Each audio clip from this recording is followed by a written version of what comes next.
Oke, Bapak Ibu semua, halo, apa kabar? Sorry. Jadi di video kali ini saya akan buat satu video yang saya udah janji tentang apa namanya, tentang pembahasan saham Nano. Jadi saya akan bahas saham Nano, gimana Bandar dalam tanda kutip mungkin mempermainkan psikologi retail di saham ini. Sebenarnya praktik seperti ini udah ada dari lama. Jadi bukan di saham Nano aja, cuma karena Nano yang lagi rame ya kita contoh kasusnya Nano. Nanti saya jelasin juga kenapa akhirnya Nano jadi contoh kasus daripada Baut, daripada saham-saham IPO lain gitu kan. Seperti itu. Nah, oke. Mungkin sebelum kita mulai, seperti biasa, saya ada disclaimer bahwa video ini bukan rekomendasi ajakan jual atau beli. Jadi murni hanya opini dan analisa pribadi saja gitu. Jadi segala bentuk investasi apapun yang dilakukan itu atas keputusan sendiri. Jadi Bapak Ibu harusnya sudah paham resikonya masing-masing untuk bertransaksi saham. Nah, sebelum kita mulai pun saya akan nyampaikan beberapa hal. Yang pertama mungkin beberapa dari Bapak Ibu itu bilang kalau wah video ini menyindir gitu kan. Video ini menyindir, video ini ngebahas Bapak X misalkan atau Ibu X misalkan. Ya terserah kalau memang dianggap menyindir gitu kan. Saya cuma mau bilang satu hal, bahwa jauh sebelum Bapak ini muncul atau Ibu ini muncul, saya udah buat video tentang bandarmologi banyak banget. Mulai dari bahas metode, mulai dari bahas keterbukaan informasi, saya bahas waktu itu ada sosok tokoh agama yang katanya masuk saham real. Jadi saya udah bahas bandarmologi itu dari lama, bukan baru sebulan kebelakangan waktu lagi rame-rame saham Nano, bukan gitu. Jadi buat followers baru mungkin silakan masuk ke profil dulu aja baru komentar gitu kan. Dan apakah ada yang tersinggung dari semua tokoh atau semua konten yang saya buat bandarnya tersinggung? Saya rasa nggak ada. Kenapa? Karena nggak penting banget tersinggung sama konten gitu kan. Dan ketersinggungan itu diambil, bukan diberikan. Jadi kalau contoh, saya bahas saham Lucy.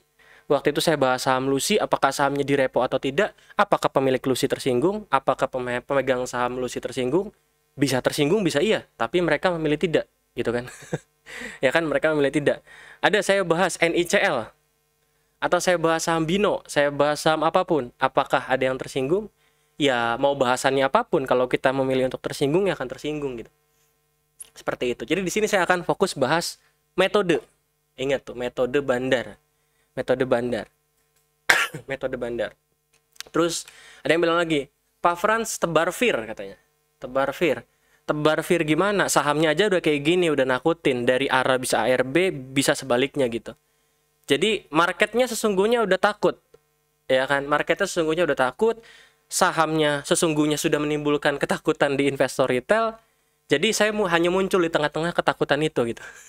Jadi saya tidak membuat tambah takut, saya hanya muncul di tengah-tengah ketakutan. Ya harapan saya dari video ini Bapak Ibu belajar. Jadi kalau nemu saham pola kayak gini lagi, jauhin aja. Karena polanya kelihatan kok. Bid offernya loncat, bid offer jutaan lo tiba-tiba hilang, value to volume transaksinya gede-gede gitu. Itu semua kelihatan kok polanya. Itu semua kelihatan. Sampai hari ini saya ada buat konten di Instagram. Kontennya ini cuma ngejokes aja sih, bahwa dulu itu waktu saya belajar saham awal-awal, itu saya dikasih tahu sama orang terdekat saya, keluarga. Awas Frans, kamu main saham, kamu investasi saham, itu nggak boleh ditinggalin, harus diliatin terus, nanti harganya turun tiba-tiba katanya. Saya waktu itu nggak percaya dan saya bilang, itu forex, itu forex. Tapi setelah saya lihat Baut sama Nano, kayaknya saya salah. Itu jokes aja ya teman-teman. Itu jokes aja, seperti itu. Nah, karena saking seremnya pergerakan harga sahamnya gitu kan. Pergerakan harga sahamnya saking seremnya. Tiba-tiba langsung turun, naik lagi, turun lagi, naik lagi, turun lagi, naik lagi gitu. Seperti itu. Nah, sekarang pertanyaannya adalah, Pak, kenapa saham Nano? Padahal ada Baut, ada Bike, ada apa lagi ya? Ada STAA, ada saham enak, ada lain-lain lah. Kenapa harus Baut? Kenapa harus Nano? Itu kan. Yang pertama, saham-saham itu udah saya bahas di channel Telegram, kecuali saham enak dan STAA saya belum bahas karena memang belum sempat riset. Tapi saham baik, saham baut itu saya bahas. Itu saya bahas. Nah, terus kenapa Nano yang dinaikin ke YouTube? Yang pertama, Nano baru IPO.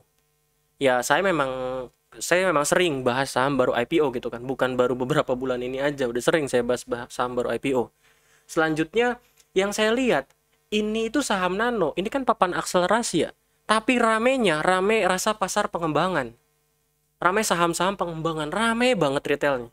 Padahal naik turunnya sama, risk rewardnya sama, turun 10 naik 10 gitu kan. Dibanding pengembangan ya harusnya lebih tertarik ke pengembangan, naik ke 35%, turunnya cuma 7% gitu kan. Terus menurut saya likuiditasnya terlalu besar untuk saham papan akselerasi. Jadi nggak normal. Di mana yang saya tahu, ini yang saya tahu loh ya, saya belum pernah jadi bandar sekalipun, tapi saya pernah melihat. Jadi kan kita kan pengalaman itu kan bukan hanya mengalami, tapi melihat dan mendengar gitu kan. Saya pernah melihat bahwa untuk beberapa waktu ke belakang, untuk saham IPO, nyari likuiditas di market tuh susah banget. Nyari partisipasi retail itu susah banget. Walaupun kita udah tebelin bidnya, udah kita naikin, tapi untuk retail masuk itu susah. Itu kenyataannya di market yang terjadi sekarang di saham-saham IPO. Di saham-saham IPO. Makanya kalau kita lihat saham-saham IPO, bahkan saham pengembangan, itu abis dia naik, terus dia turun. Dia turun volumenya kecil-kecil, terkadang. Itu kenapa? Retailnya nggak ada. Retailnya nggak ada yang ikut main. Retailnya nggak ada yang ikut masuk. Nah, jadi susah banget gitu buat retail masuk. Ini saham papan akselerasi bisa bikin retail masuk miliaran, bahkan puluhan miliar. Ini yang luar biasa gitu. Nah, makanya saya bahas di saham Nano ini gitu. Nah, ini saya bahas kemarin di Telegram bahwa di saat emiten IPO lain kesulitan cari likuiditas di pasar post IPO. Post IPO itu waktu sahamnya sudah diperdagangkan di bursa gitu ya. Itu emiten ini malah kebanjiran likuiditas. Sehari ada kemarin tanggal berapa tuh? Tanggal 30 Maret net sale-nya bisa 10 miliar. Ya kan? Net sale-nya bisa 10 miliar. Ini nggak semua emiten, bahkan emiten bagus pun tidak semua bisa langsung net sale 10 miliar per hari. Apalagi akselerasi gitu kan. Apalagi akselerasi, ini hebat banget. Gitu kan. Ini hebat banget. Tahu dari mana Pak? Yang lihat. Saya lihat realitanya di market, di belakang market gitu kan. Mungkin teman-teman investor retail nggak ngelihat fenomena ini, tapi kalau yang kerjaan aja di konsultan IPO, jadi IB, itu pasti ngerasa bahwa emang seret nyari likuiditas di market sekarang. Udah mah banyak yang IPO, ya kan? Udah mah banyak yang IPO. Setiap minggu bahkan ada yang listing. Gimana mau bersaingnya? Itu yang susah gitu. Saya pernah dulu waktu akhir tahun 2021 atau awal tahun, saya agak lupa. Saya ke BSD waktu itu. Saya ke BSD. Singkat cerita, saya ditelepon sama satu orang. Dia bilang, Pak, kita ada barang papan akselerasi. Nah, itu free float, Bapak ambil semua, terserah Bapak mau ngapain, katanya dia bilang begitu kan. Bapak mau ngapain sama free float tersebut, barang emiten dikunci dan lain-lain. Seperti itu kan. Terus saya bingung kan, ini saya lempar ke siapa? Akhirnya saya kontak-kontak orang, dapatlah satu orang gitu kan. Kita meeting waktu itu di SMS di Summarecon Mall Serpong. Ya kan, di Summarecon Mall Serpong. Saya meeting, terus kita ngobrol, saya tawarin, Pak, ini ini ada barang akselerasi, Bapak mau nggak? Kurang lebih seperti itu, Bapak mau nggak? Terus setelah berdiskusi, dia bilang, Bapak ini, wah saya nggak tertarik kalau papan akselerasi. Kenapa? Ya alasannya tadi yang saya bilang, udah mas sekarang yang IPO banyak yang lebih menarik, terus udah mah akselerasi gitu. Jadi agak susah dia bilang, walaupun kita pegang free float 100% gitu.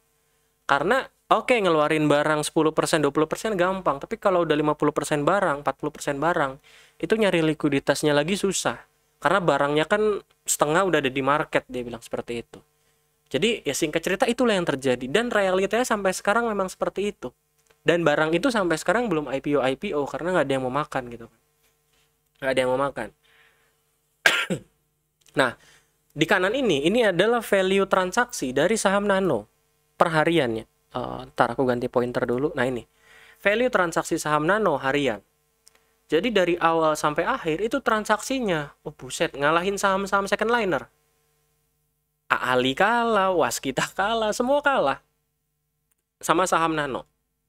Nah, kalau Bapak Ibu nemu saham IPO, ini buat pelajaran ya, Bapak Ibu nemu saham IPO yang seminggu pertama transaksinya edan-edanan, puluhan miliar, ratusan miliar, ada sesuatu, hati-hati aja. Biasanya umurnya nggak panjang. Itu yang terjadi di Baut, itu yang terjadi di Bike. Di Bike seminggu pertama, berapa hari pertama, volumenya gede-gede. Di Baut juga sama, volumenya gede-gede. Gitu kan. Tapi volume gede-gede ini belum tentu tidak akan naik dulu. Akan naik dulu biasanya. Tapi setelah itu biasanya turun. Contoh Baut, di 150-an saya bilang, Baut hati-hati, kurang menarik, skip aja. Saya sampai bilang di grup. Ya kan? Terus ternyata Baut naik terus sampai 200 sekian gitu kan. Sampai ada yang bilang gara-gara Pak Frans nulis Baut jangan nggak bagus, saya jadi nggak beli, saya jadi rugi katanya. Lah, tapi sekarang Baut ke 100-an bahkan ke 70-80 gitu kan. Nah, ya seperti itu analisa IPO. Kita bisa bukan ngepredik, tapi kita bisa ngelihat bahwa saham ini kurang menarik, tapi bukan berarti kita bilang kurang menarik harganya nggak akan naik. Seperti itu maksudnya gitu. Jadi bukan nggak menarik ya udah pasti turun, bukan seperti itu gitu. Kayak gitu. Nah, ini dua alasan saya kenapa saya bahas saham Nano. Nano di video kali ini gitu. Videonya kayaknya akan agak panjang nih, tapi nggak apa-apa. Oke, next. Nah, tapi ketika saya bahas saham Nano, itu pasti akan bersinggungan dengan salah satu metode manapun. Karena metode dengan saham pegangan atau saham pilihan itu pasti akan berkaitan erat. Kenapa bisa dapat saham ini? Oh, karena akumulasi. Kenapa bisa dapat saham ini? Oh, karena volumenya breakout. Kenapa bisa dapat saham ini? Oh, karena teknikalnya golden cross, misalkan gitu kan. Tapi ya itu sah-sah aja untuk dikomentari. Ya kan? Bahkan saya mengomentari metode saya sendiri. Lihat keterbukaan informasi. Di video paling baru saya komentarin bahwa oh ternyata keterbukaan informasi bisa dipakai juga loh buat mancing retail gitu kan. Bisa dipakai juga loh. Jadi tidak ada metode yang sempurna. Tidak ada metode yang sempurna. Bahkan bandarmologi pun saya bilang ke alumni ada kelemahannya. Saya kasih tahu ke alumni kelemahannya A, B, C, D, E. Gitu kan. Jadi kalau di sini saya bahas satu metode, ya bukan berarti saya menyindir, bukan. Saya cuma mengomentari. Dan sah-sah saja mengomentari. Karena ilmu apapun, milik siapapun, punya siapapun, mau orangnya udah punya buku, belum punya buku, mau orangnya sudah jadi legenda, masih hidup, sudah meninggal, apapun, kita berhak kok untuk komentarin. Gitu kan? Dan ketika kita ngomentarin, kita juga berhak, kita juga harus legowo untuk dikomentari. Seperti itu kan. Jadi ilmu apapun, milik siapapun, ketika sudah jadi bahan konsumsi publik, berarti siap dengan resiko kontra. Kontra itu adalah orang yang tidak setuju dan dikomentari. Gitu kan. Orang kita sama-sama belajar metode namanya diversifikasi. Ada kok yang kontra diversifikasi, yang nganggap diversifikasi itu artinya orangnya nggak pede sama analisanya gitu kan. Ada kok, tapi ya itu sah-sah saja gitu. Ngapain tersinggung? Ngapain orang yang punya prinsip prinsip diversifikasi harus tersinggung gitu?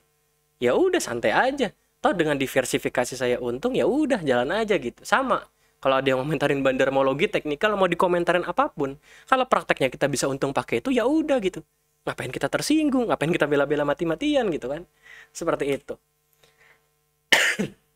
Nah, sekarang kita langsung bahas saham nanonya. Jadi di saham nano ini saya melihat satu fenomena. Satu fenomena yang terjadi bahwa bandar itu, siapapun bandarnya, itu mainin psikologi investor retail. Jadi dari beberapa waktu saya udah bilang bahwa mungkin dari ini tanggal 28 saya bilang kali kalau nggak salah. 28 saya bilang bahwa saham nano itu hati-hati. Saham nano hati-hati. Waktu itu harganya lagi 157, 156, 167, pokoknya lagi naik-naiknya. Setelah jatuh dia rebound, nah ini lagi naik-naik ya gitu kan. Lagi naiknya. Nano hati-hati. Nah, terus tiba-tiba intinya bid overnya tebal. Nah, ini yang saya tadi bilang kan. Kalau bid overnya tebal, volume transaksinya gila gede-gede, value transaksinya gede-gede, itu hati-hati. Nah, tiba-tiba hilang antrian, tiba-tiba langsung entah hilang entah dimakan, saya nggak ikutin, kayaknya dimakan. Langsung turun ke merah gitu kan. Nah, sorenya saya bilang bahwa ya hal ini hal yang normal. Dimana bandar akan mainin psikologi kita terus. Bid ditebelin, Bapak Ibu HK, bandarnya berhasil. Bid ditebelin, Bapak Ibu ikut pasang bid, itu pun kalau bandarnya guyur, bandarnya akan berhasil. Itu kan? Kenapa? Karena bandar punya banyak kelebihan. Bandar bisa lihat DPS. DPS itu daftar pemegang saham lengkap. Mau dari yang punya satu lot, satu lembar pun kelihatan. Kalau nggak percaya, Bapak Ibu cari ada pengumuman red issue-nya BBYB. Itu kan sempat bocor list pemegang sahamnya, yang ada Ahok dan lain-lain gitu kan. Nah itu saya pegang juga. Coba cari nama saya, BBYB Franciscus Wiguna. Saya punya satu lembar dan itu tercatat. Itu tercatat gitu. Jadi bandar punya banyak kelebihan.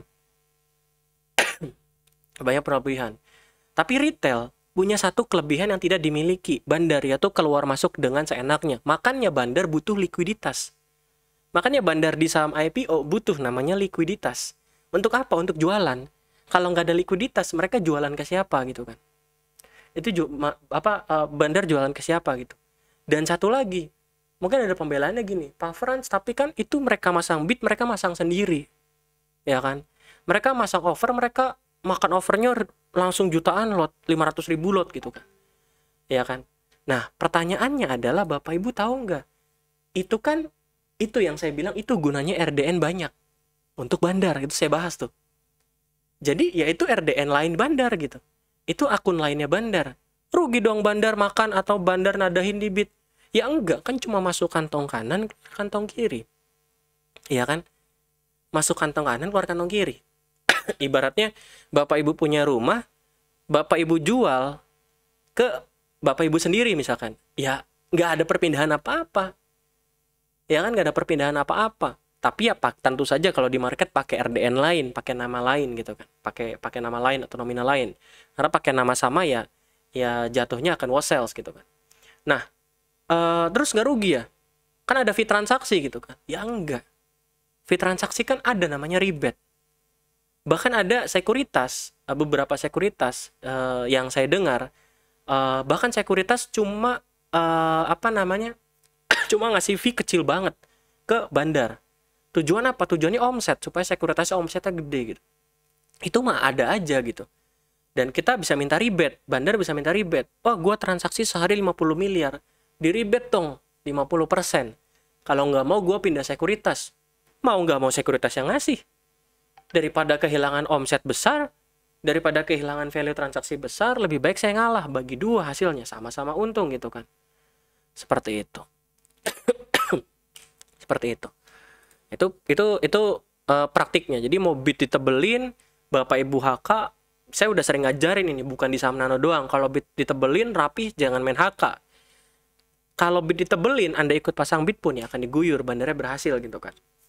Dan saham nano ini pinternya itu dia masukin psikologi menanamkan satu psikologi retail di market. Yaitu, oh tenang, saham nano ambil ARB aja, nanti besok naik lagi.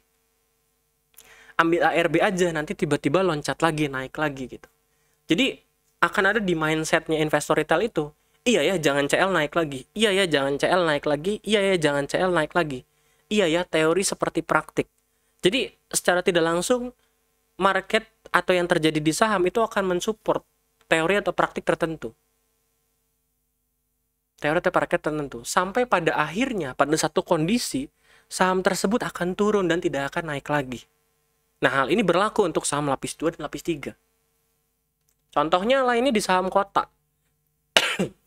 Di saham kota yang ngikutin, itu tiap pagi harganya diturunin, tiap sore diangkat. Dulu waktu masih harga 200-300an, range 200-300an. Dan ada kisah nyatanya, orang yang kemarin DM saya nyangkut di saham kota karena ngelihat pola. Iya pak, setiap pagi dia merah, saya beli, sore jual, untung. Tapi ada di satu sore, nggak hijau, dan tidak pernah balik hijau lagi gitu. Gitu kan, kok bisa beli? Ya karena sudah tertanam di pikiran bahwa nanti sore naik lagi. Gitu kan, ya sama seperti di saham nano juga. Investor retail mungkin banyak yang pikiran bahwa oh nanti juga naik lagi. Nanti juga naik lagi. Akhirnya tercoding dalam pikiran bahwa ya kalau udah Kalau udah naik, kalau udah turun ya jangan CL, nanti juga naik lagi gitu kan. Seperti itu. Nah, di saham kota juga terjadi. Di saham kota juga terjadi. Oke, saham kota terjadi. Ini nggak perlu. Nah, selanjutnya adalah apa strategi bandar selanjutnya? Apa strategi bandar selanjutnya? Nah, ini saya ada buat satu tulisan, tapi saya belum bahas di grup Telegram. Saya agak galau bahasnya, tapi akhirnya saya putuskan, oke, saya bahas aja. Saya belum post di grup Telegram, tapi saya tulis di save message di sini. Jadi, apa strategi bandar selanjutnya? Ya, bandar akan melakukan strategi yang sama lagi.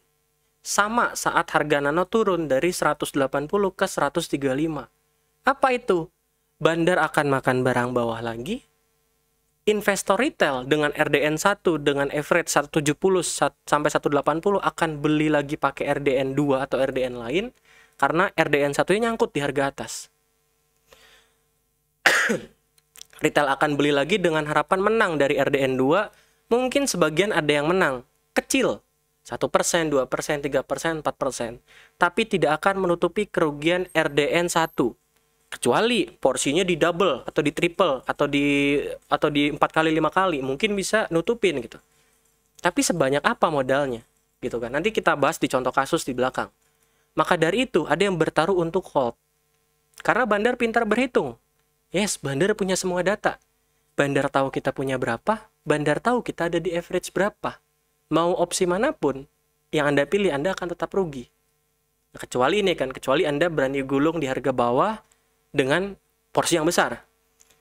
Tapi ini pun harus dengan prinsip kehati-hatian, nggak bisa asal gitu. Dan saat momennya tiba, harga 150 sampai 160, saat harapan retail menggebu lagi, yang nyangkut RDN 1 akan average di 170-80. Yang di RDN 1 dengan average 170-180, bandar akan lanjut jualan lagi di poin tertentu. Ini yang terjadi sekarang. Sekarang bandar jualannya nggak di 170-180 lagi, bandar jualannya di 150. Gitu kan. Bandar jualan di 150. Jadi belum nyampe average RDN 1 udah turun lagi, bahkan kebentuk low baru gitu kan. Dan siklus ini akan berulang. Sekarang mungkin yang di RDN 2 pada nyangkut. Sekarang yang nyangkut RDN 1 dan 2. Total kerugian lebih besar, kepemilikan bertambah juga, dan Anda akan coba pakai RDN 3 dan seterusnya gitu kan. Dan seterusnya. Nah, di sini saya buat satu simulasi. Satu simulasi. Contoh, di RDN 1 beli sebanyak 175 harga 175 dengan volume 5.000 lot. Harga terakhir turun. Oke, jangan cut loss, nanti naik lagi. Turun rugi 23%, 20.500.000. Unrealized karena ditahan gitu kan. Ditahan. Oke. Selanjutnya saya nggak mau stres lihat merah, saya mau beli pakai RDN lain misalkan. Saya beli pakai RDN lain, RDN 2. 134 kali 3.000. Akhirnya jual di 140 kurang lebih. Jual 140, untung 4,48%, bukan 1%. Untung 4,48%, 1,8 realize. Karena kan kalau udah untung harus direalisasi. Untung, realisasi gitu kan. Oke, untung 1,8. Apakah sudah nutup? Belum. Trading lagi di bawah. 144, 150. Menang lagi. 4% lagi menangnya. 1,8. Udah nutup? Belum. Di RDN 2 terakhir. Oke. Ini udah mau deket harga average 156, kita hold aja. Ternyata beli di 156 di RDN 2 trade ketiga. RDN 2 trade ketiga, transaksi ketiga 156, jumlah lot sama 126. Ternyata turun, oh ya udah, nggak usah cut loss, tunggu aja nanti naik lagi. Akhirnya minus jadi 19% atau tambahan minus 9 juta. Yang tadinya untung 1,82 kali, nggak ada artinya. Minusnya makin gede. Seterusnya di RDN selanjutnya, RDN 3, 126, cuma 1.000. Kenapa cuma 1.000, Pak? Uangnya habis. Udah beli 5.000, udah beli 3.000, nyangkut dua-duanya, sisa 1.000. Gitu kan, sisa 1.000. Sisa 1.000, menang Pak, 3%. 400.000. Udah nutup? Belum. Terus ketika RDN 3 turun lagi, nggak cut loss lagi. Jatuhnya jadi makin besar lossnya. Seperti itu. Dan ujung-ujungnya Bapak Ibu akan jadi kolektor saham, bukan pedagang saham. Seperti itu. Jadi penggunaan banyak RDN itu bagus asal penggunaannya dengan tepat. Penggunaannya dengan tepat. Jangan yang ini belum beres tiba-tiba udah beli lagi, pokoknya ditumpuk terus aja jadi koleksi barang loss gitu kan. Jangan gitu. Sama satu lagi, edukasi yang penting tentang bandarmologi yang sudah lama ada. Yang sudah lama ada, dan ini adalah teori dasar bandarmologi. Teori dasar bandarmologi udah dari tahun-tahun lalu gitu kan. Yaitu, ini khusus untuk saham lapis 2 sampai lapis 3 ya. Tapi kalau saham blue chip nggak berlaku, karena saham blue chip kan terus bertumbuh. Kalau saham IPO kan banyak busuknya gitu kan. Apa itu edukasinya? Yaitu adalah jumlah pemegang saham banyak pihak itu bukan akumulasi, tetapi distribusinya berhasil. Atau tergantung kita lihatnya dari sisi siapa. Kalau dari sisi bandar mungkin melihatnya, oh akumulasi retail berhasil, distribusi saya berhasil. Tapi kalau kita dari sisi retail, saya dari sisi retail lihat, semakin banyak pemegang saham, itu artinya distribusinya berhasil. Kalau Bapak Ibu nggak percaya, Bapak Ibu lihat saham baut, pemegang sahamnya itu banyak banget, udah belasan ribu, bahkan mungkin nyampe puluhan ribu per Maret ini. Atau nanti kita lihat sama-sama pemegang saham nano di periode bulan Maret.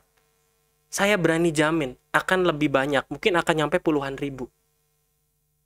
Kenapa? Itu artinya apa? Ya distribusinya berhasil. Teman-teman yang bisnis retail, di bisnis FMCG, pasti tahu konsep distributor. Ya kan, konsep distributor. Fungsi distributor mendistribusikan barang ke banyak warung atau ke banyak channelnya gitu kan. Makin banyak warung di bawah distributor tersebut atau makin banyak yang pegang, berarti distribusinya makin berhasil gitu kan. Makin berhasil. Nah, itulah konsep distribusi. Jadi nggak usah dibawa pusing, distribusi apa, akumulasi apa, semua ada kata dasarnya kok. Distribusi, mendistribusikan. Trading, trade, berdagang gitu kan. Trading, trade, berdagang. Jadi semua ada ada definisinya. Seperti itu. Nah, itu dari saya terkait saham nano. Nah, ini semoga bisa jadi pelajaran, bukan hanya di saham nano. Kalau saham nano ngapain? Udah terjadi gitu kan. Saya sekarang nyangkut. Solusinya gimana? Paling seperti itu kan. Ya berdoa saja, bandar barangnya masih banyak dan masih mau berbaik hati ngangkat gitu kan. Tapi jangan sampai Bapak Ibu ngulangin kesalahan ini lagi tadi. Diulang-ulang terus sampai nanti semua RDN barangnya adalah barang yang rugi gitu. Seperti itu. Pola ini tidak akan hilang. Pola ini akan muncul. Pasti di ke depan. Entah nanti saham apa yang ada di depan pasti akan muncul.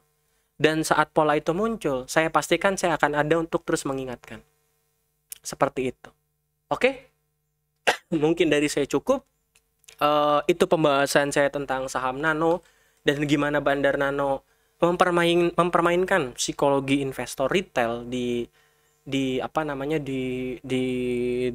market atau di pasar. Sekali lagi, saya bilang bandar nano bukan berarti emitennya, tapi siapapun yang menggerakkan harga nano. Ya, jadi siapapun yang menggerakkan harga nano, bukan saya bilang, oh emitennya yang goreng, bukan. Tapi siapapun yang dibalik pergerakan harga saham nano, ya pintar, luar biasa. Saham yang dari awal dibully katanya karyawannya cuma 3, saham yang akselerasi, itu bisa sampai seperti ini value transaksinya. Amazing, luar biasa, keren banget, seperti itu. Oke, semoga bermanfaat. Silakan Anda mau tersinggung atau tidak, terserah. Saya rasa ini bentuk edukasi. Semoga bermanfaat dan sampai jumpa di video edukasi selanjutnya. Selamat siang karena saya recordnya siang. Sampai ketemu lagi Bapak Ibu.